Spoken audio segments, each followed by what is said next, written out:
Gabriel, man of valor, angel.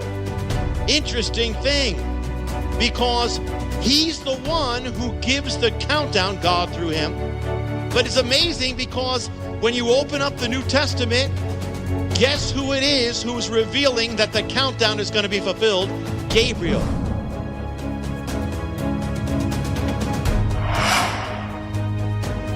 This is Daniel's prayer of intercession.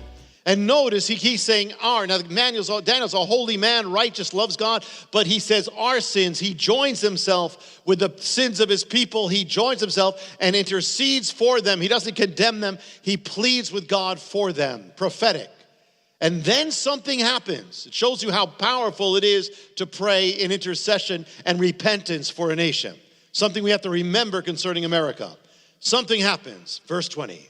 That's the context. While I was speaking and praying, confessing my sin and the sin of my people, Israel, and making my request to the Lord my God for his holy hill, Jerusalem, while I was still in prayer, Gabriel, the man I had seen in the earlier vision, came to me in swift flight about the time of the evening sacrifice. He instructed me and said to me, Daniel, I've now come to give you insight and understanding. As soon as you began to pray, a word went out, which I have come to tell you, for you are highly esteemed. Therefore consider the word and understand the vision. 77s are decreed for your people and your holy city, to finish the transgression, to put an end to sin, to atone for evil, to bring in everlasting righteousness, to seal up vision and prophecy, and to anoint the most holy. Know and understand this, from the time the word goes forth to restore and rebuild Jerusalem, until the anointed one, the ruler, comes, there will be 7 sevens and 62 sevens. It will be rebuilt with street and trench, but in times of trouble. After the 62 sevens, the anointed one will be put to death and will have nothing. The people of the ruler or the prince who is to come will destroy the city and the sanctuary. The end will come like a flood. He will confirm a covenant with many for 1 7. In the middle of the 7, he will put an end to sacrifice and offering. And at the temple, he will set up an abomination that causes desolation until the end that is decreed is poured out on him. Okay. This is one of the most amazing prophecies ever given. So amazing that there was a rabbi in Eastern Europe, an Orthodox rabbi, who saw this, and this alone caused him to become a believer in Jesus. And he started an organization called the American Board of Mission to the Jews. Now it's called Chosen People. And from that organization came Jews for Jesus. It all started with this prophecy. Let's first establish what we have seen here. The prophecy is so powerful, so exact. It has been argued by anti-missionaries and those who oppose the gospel since it was fulfilled that the main argument against it among these is that it's not talking about the Messiah. Because the same word can be translated an anointed. It can be an anointed priest or an anointed person. It's used in the Bible, an anointed. Plus it says Mashiach Nagid, the first word anointed, but the second word prince, so it can mean an anointed prince. That's what they argue. But none of the arguments can stand. Number one, whenever the word anointed is used in the Bible, it is qualified by something. And it gives a context so you know it's an anointed. This person is anointed. This is an anointed Cyrus, anointed person. But here, there is no qualification. It simply says the anointed. It says Mashiach, that is the word Messiah. There is no qualifier. It can only be the Messiah. Number two, in Hebrew, the adjective comes after the noun, not before it, like in English. So if it says Mashiach Nagid, it doesn't mean the anointed prince. It means the anointed Messiah, who is also a prince or ruler. Number three, rabbis try to argue that Daniel 9 is not about the Messiah. But the thing is that, number one, again, the very word, this is the word Messiah. It's not just talking about Messiah. It's saying Mashiach. And number four, Daniel 9 is the absolute clearest prophecy of when Messiah is coming in the Hebrew Scriptures. Even the rabbis in their writings say it's about Messiah. The ancient rabbis say this is about Messiah. On top of it, what is the context? The context is this coming of this one is going to bring about an end of sin, atone for iniquity, finish transgression, seal up vision and prophecy. Who's going to do that? It's not going to be Marty, the fish salesman. It's only the Messiah. Who could do that? It's clearly the Messiah. On top of that, there is an ancient translation of the Bible written by the rabbis before the New Testament called the Septuagint, where they took the Hebrew scriptures, put it in Greek, and you know what they did with this? When it comes to this, it says, literally, it says, until Christ comes, is what the rabbis wrote. The word they wrote is Christos, is Christ. So it's literally saying, until Christ comes, and then Christ will be cut off. The ancient rabbis before the New Testament. So it is clearly talking about the Messiah. So what is it telling us? I mean, without knowing anything else, what is it telling you? It's telling you this. It says Messiah will come, Messiah will be cut off, and then what does it say? It says then the city and the sanctuary will be destroyed. What city? Jerusalem, obviously. That's what it's talking about. And what's the sanctuary? The temple. So therefore, Messiah will come, then the city, Jerusalem, and the sanctuary, the temple, will be destroyed. So do we know if that happened? Well, it happened. It happened in the year 70 AD, the destruction of Jerusalem and the temple. So what does that mean? It means whoever the Messiah is, he had to have come before the date 70 AD. No matter what. Anybody who comes after that is disqualified. And there have been many Jewish people who came up among the Jewish people and said, we're the Messiah. After the fact, they cannot be. Do we know of anybody who came before the year 70 AD, who came as Messiah and has a reasonable claim? Is there anybody in Jewish history? There's only one. In all of Jewish history, before the year 70 AD, actually after it just as well, but before the year, there's only one contender. There's no number two runner-up. There's only one, and he happens to be known around the world as the Christ, which is the translation of Messiah. Only one. There's only one famous for dying for sins, Daniel 9. He'll be cut off. He'll make an end of sin. Matches up with Isaiah 53. He will die for sin. Could God, you put it all together, could God make this any clearer than that? But then there are the 77s. What are they? Sometimes you'll hear it said, the 70 weeks of Daniel, the 77s. Well, the word is just in the Hebrew says 77, so we translate that as weeks or sevens. Now, what is it? 77s of what? It's a time period, clearly. Is it 77s of days? It can't be, because 77s of days would be 490 days, and it's talking about it saying Jerusalem's going to be rebuilt, the temple's going to be rebuilt, it's all going to be, well, you cannot do that in a year, less than a year and a half. The context clearly is years. And it's already there in the context. So how does Daniel begin it? Daniel begins by saying, I was studying the words of the prophet Jeremiah. And Jeremiah, it was revealed to him that the Jewish people would be in exile for how many? 70 years. 70 years. Now, why were they in exile for 70 years? Why? They were there for, of course, for judgment. Well, why 70 years? God says it. He says they will be in exile for every Sabbath year they did not observe. Now, it's for many, they were offering up their children as sacrifices, but the timing is linked to the Sabbath year, the Shemitah. So what it's saying here is this. For every year that the land didn't rest, every 7 years was a Sabbath year, the land was supposed to rest. So now the land is going to rest for all those 70 Sabbaths, while the people are going to be in exile. So now concentrate. 70 years, those 70 years of exile of the land resting represents how many years? It's 70 Sabbath years, so it represents a period of how many years? 490 years that they didn't observe the Sabbath year, so it comes up to 70 Sabbath years. You get it? Are you with me? 70, how do you do in math? 490 years they did not observe the Sabbath year. So how many Sabbath years? 70 Sabbath years. You get it now? So it represents a period of 490 years so it goes into, now becomes 70 years of judgment. Now God is taking 70 years of judgment, and he is now decompressing them that they're going to become 490 years to redemption. You get it now? You had 490 years of sin. They get compressed into 70 years of judgment. Now the 70 years of Daniel are going to become 490 years to Messiah. Okay? Redemption. All right. Now, so he's clearly speaking of 77s of years, 490 years to go. Okay.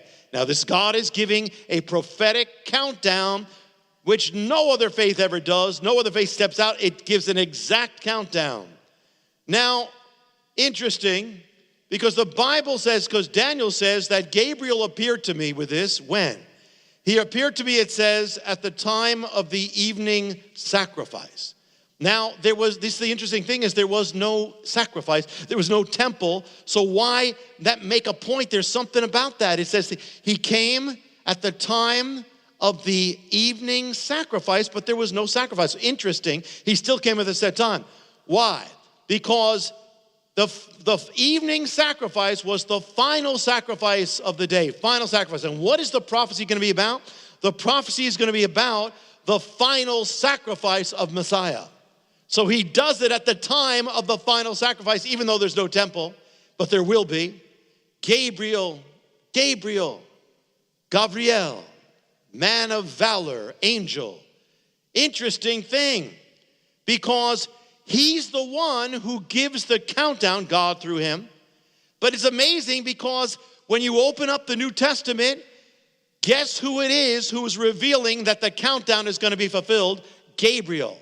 Same guy who gave the countdown is the one in the New Testament opens it up when he gives a word to the priest Zechariah that now it's about to get rolling because that countdown is going to be fulfilled. Messiah is coming.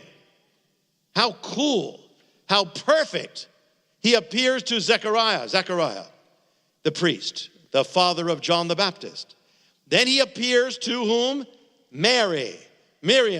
But it's all about the countdown to Messiah. Now we have another cool thing. When you read about the birth of Messiah, you read about who? The Magi come. Now the Magi come, and they come from the east. And they come seeking the King of the Jews who is born. Now, how did they know that? From looking up at the stars, and could that have told? They saw a star, and some people, it's conjecture, but they saw there was a star they could have linked to Judah, and a star they could have linked to the king, and all coming together. Okay, but how do you get it that exact to know this is talking about the king of the Messiah, that they're coming to do that? How? Well, we have a clue. You know how they might know? Because if you look at the book of Daniel, you'll find that he was made chief of the wise men. And the word specifically refers to the Magi.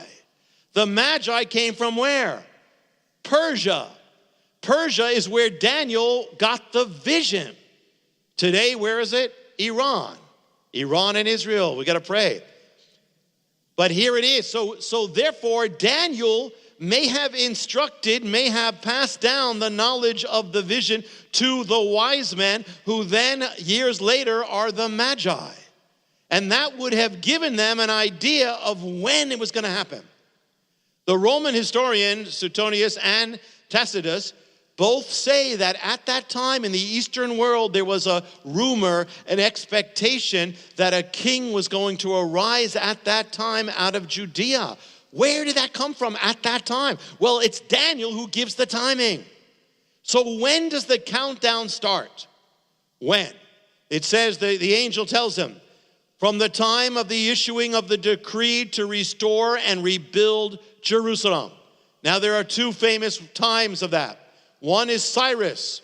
The other is another Persian king, Artaxerxes. Cyrus made a proclamation beginning it all.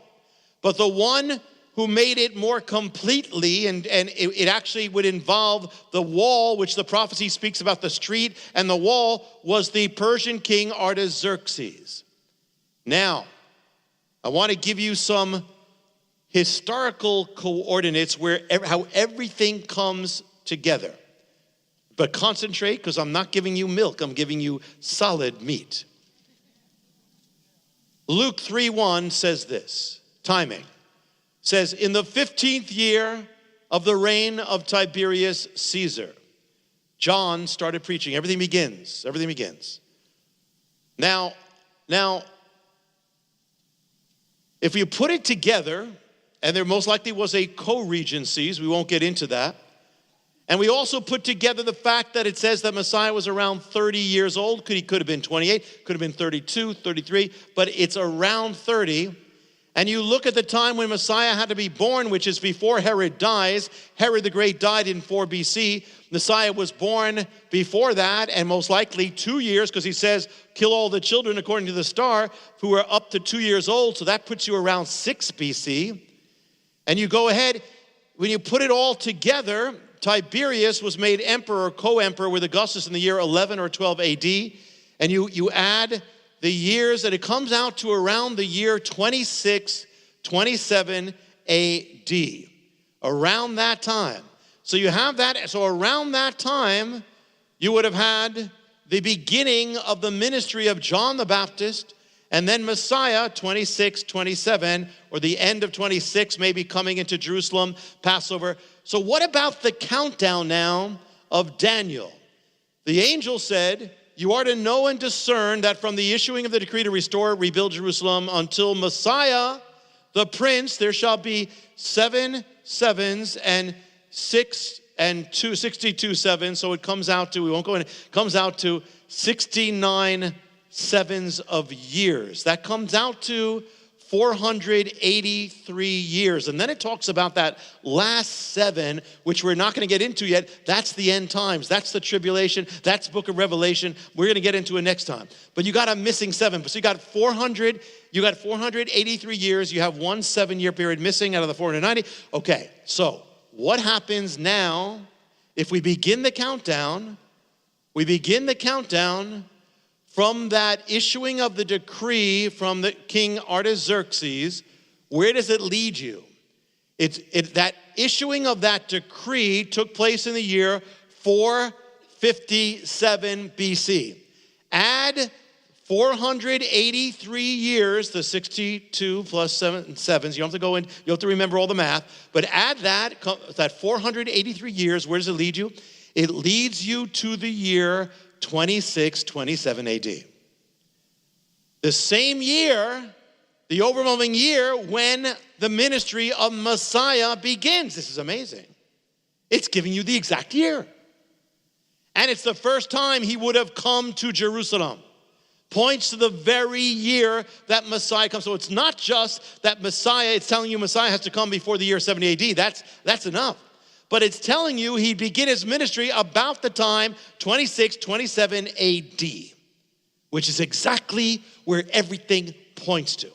Now, there's only one person in human history who could be seriously considered as the Messiah and who came before the destruction of the temple, and his coming happened to be at that exact time foretold by the countdown of Daniel.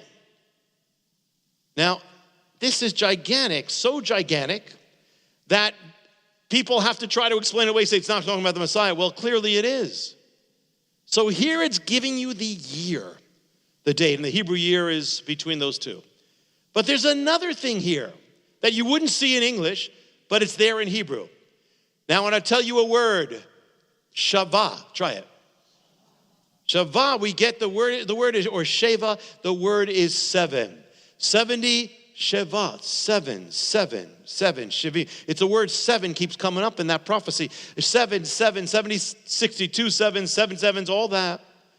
And I want you to see something about that word, Shevat, because there's something else that's going to kind of join to it together. It says in Daniel 70 Shevas, or 70 sevens, or 70 weeks. But the word Sheva also has a double meaning. And you know what it means? The word 7 in Hebrew means something else. You know what it means? It means an oath. To swear an oath. Why? Because when they swore, it said they would swear 7 times. So the word 7 not only means 7 in Hebrew, it means an oath. An oath. Now in the Bible, there's a chapter, Genesis 22, where God says, I swear by myself. And when is it? It's when he tells Abraham, take your only son Isaac and take him up to the land of Moriah and offer him as a sacrifice. And then, of course, God stops him. It was just testing him. But Abraham takes his son, puts him on a donkey. They go up to Jerusalem. He gets to the mountain of Moriah, because that's where it is, Jerusalem, puts the wood on his shoulders, makes Isaac carry it up to the place of sacrifice, binds him to the wood, lifts up to sacrifice. God stops him. And then he says, Abraham, because you have done that, I swear by myself, I will bless you. I will fulfill the covenant. So what happened? Here you have a father takes a son, and so God is gonna, if one person on a covenant, if one person does it, then the other person has to be willing to do it. God says, cause you did that, God's saying, I'm gonna do this. And so what happens? 2,000 years later, God takes his son, the father, puts him on a donkey, leads him to the same place, Jerusalem, has him carry the wood just like Isaac on his shoulders to the place of the sacrifice. They lay him just as Isaac was. He is laid on the wood, bound together, and then he is pierced, and it is Messiah is sacrificed. Where? On Mount Moriah. What is on Mount Moriah? The Temple Mount and Calvary. Amazing. And so God said, by myself I swear. What does that mean? When you swear by something, you're lifting it up. By my mother, by my whatever. You're lifting it up as collateral. God's swearing by himself. What does that mean? That means he's lifting up his own life as collateral. So he's going to offer his life. But that word swear in Hebrew, when he says I swear, the word that he uses is shavah, which is the same word that's used in Daniel. When Daniel says 77s, you can take it as 70 oaths of God. It's 77s, but it's God. He's confirming, he's saying, I'm going to fulfill all my promises in this one act. When the Messiah dies, all my promises are in that. And it's all going to take, so Daniel has that word, and then this has that word. Daniel is telling you when it's going to happen. This is telling you where it's going to happen. So you put it together. In this year, as it comes to this time, the Bible is saying Messiah is going to die at that time. And where is it going to be? It's going to be in the place where the mountain where Abraham offered up Isaac, which is Mount Moriah, which is Calvary. God is so perfect. He puts it all together. Amazing. He's telling you where. He's telling you when. He's telling you what day. Passover is another thing. But let's go further. Another mystery. When Gabriel appears in the New Testament, who does he speak to first? Zechariah. Where's Zechariah? He's in the temple. He's in the temple. And where is he in the temple? He's offering up the incense, which is right in front of the Holy of Holies. It's right in front of the veil. It's right on the verge of where atonement takes place, where it all redemption takes place. It's right there. Why? It's God is like showing something in time and space that's where the moment was. They're right at the verge of redemption. It's going to come. And so here's the priest is standing by the veil of the Holy of Holies. Messiah is going to bring redemption. They're right at the verge of it. And when was it, did we say, that Gabriel appeared to Daniel? It says at the evening offering, at the time of the evening sacrifice. Well, you know when the incense that Zechariah offered up, you know when it could be offered up? It's either at the morning sacrifice or the evening sacrifice. It's most likely the evening because it's the same time that Gabriel started the countdown. Now he appears at the time of the offering. He keeps on appearing at the time of the offering because it's all about the offering of Messiah. And so most likely it's 3 p.m. Now something else about this. Think about this. Gabriel appears at the time of the evening sacrifice and he prophesies of what? Of the sacrifice of Messiah. When was Messiah? When did he die? He died at the 9th hour. When is that? That's 3 p.m. When is that? That's the exact time of the evening sacrifice.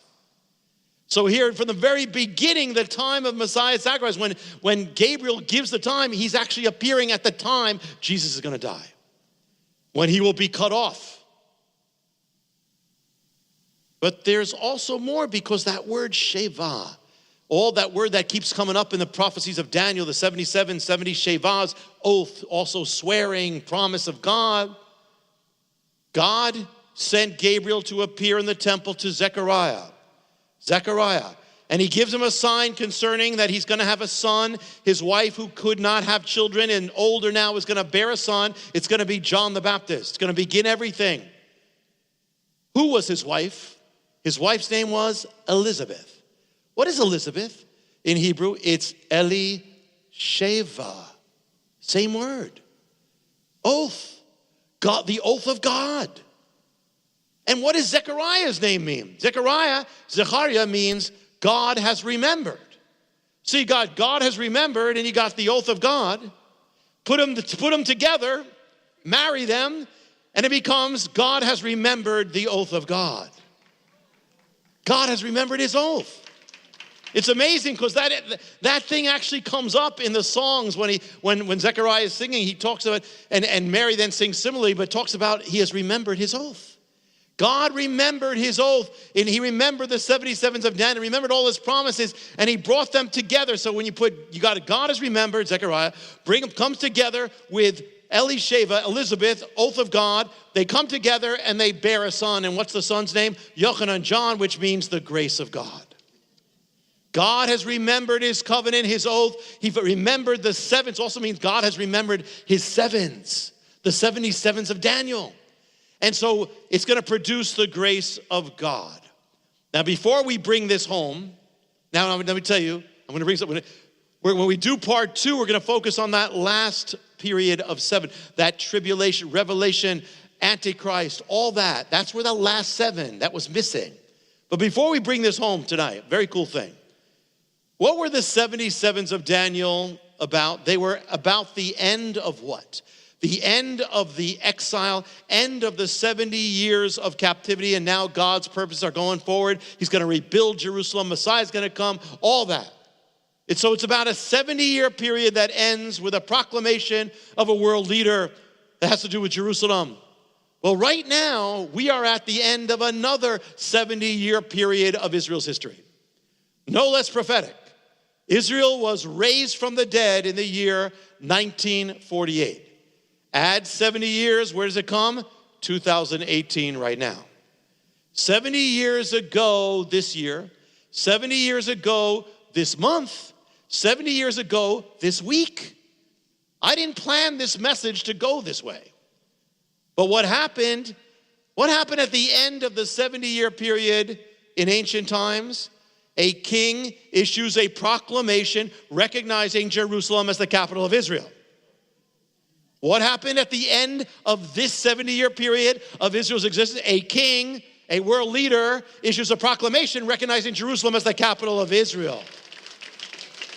For the first time since ancient times, a world power, a major world power, has recognized Jerusalem as the capital of Israel. In the ancient case of Cyrus and then Artaxerxes, the proclamation set in motion prophetic events which would lead to the fulfillment of God's prophetic purposes and the coming of Messiah. So what events will be set in motion now to lead to the fulfillment? The first countdown, the first 70-year and proclamation at the end led to the first coming of Messiah. What will the second lead to? Could it be the second coming? Amazing, I didn't plan it, but this Monday on the Western calendar is the exact 70-year mark of the history of Israel. The exact 70-year mark, May 14th. At midnight, May 15th of that Monday night, Tuesday, that's exactly when Israel came into existence. And on that day, they're planning to move the American embassy to Jerusalem. On the 70-year mark. Linked to recognizing Jerusalem like Cyrus did. What will it lead to? We shall see. But what does this all tell you? The 77, you don't have to get all the math, but you get the gist here. The 77s of Daniel. What an amazing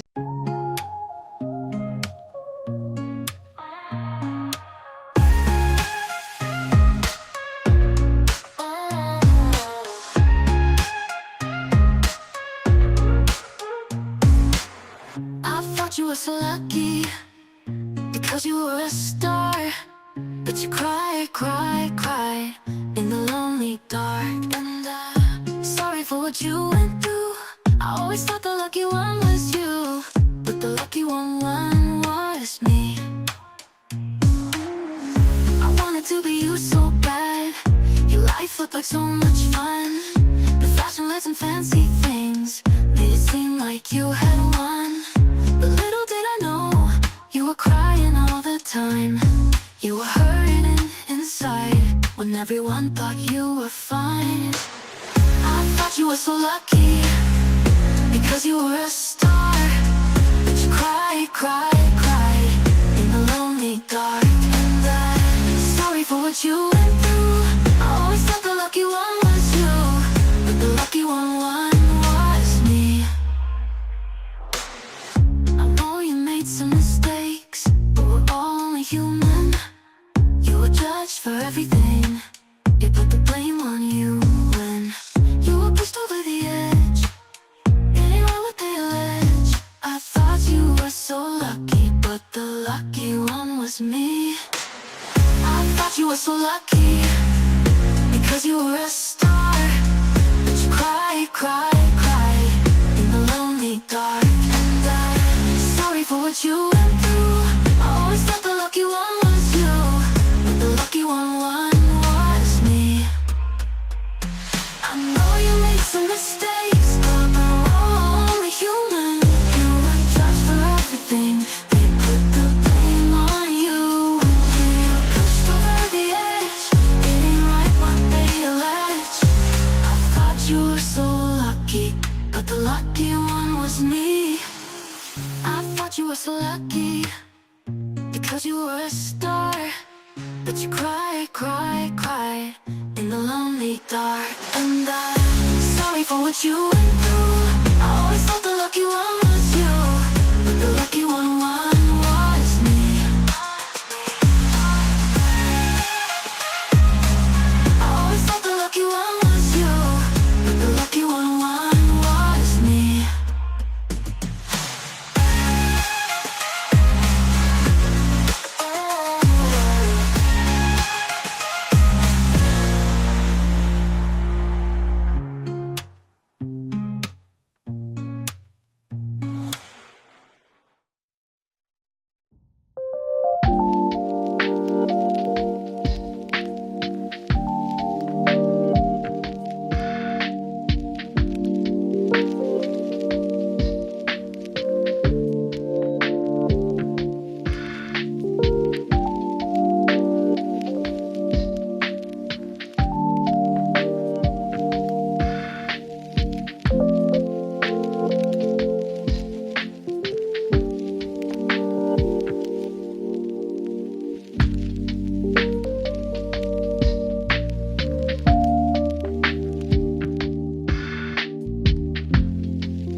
You pull me in all times of ways. With dance, it's all the same. But I'm hooked, can't break the chain.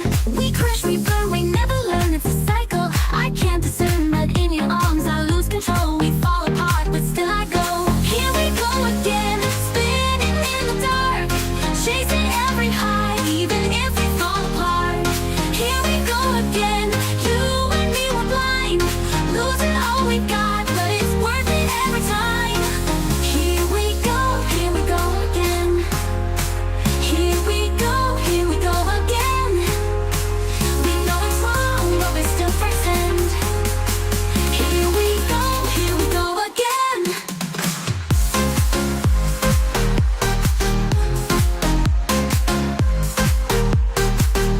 You're my habit, my sweet mistake. Can't resist, it's all it takes. No future clear, just the now. But in the fire, we're burning out. We crash, we burn, we never learn, it's a cycle. I can't discern, but in your arms I lose control. We fall apart, but still I go. Here we go again, spinning in the dark, chasing every high, even if we fall apart.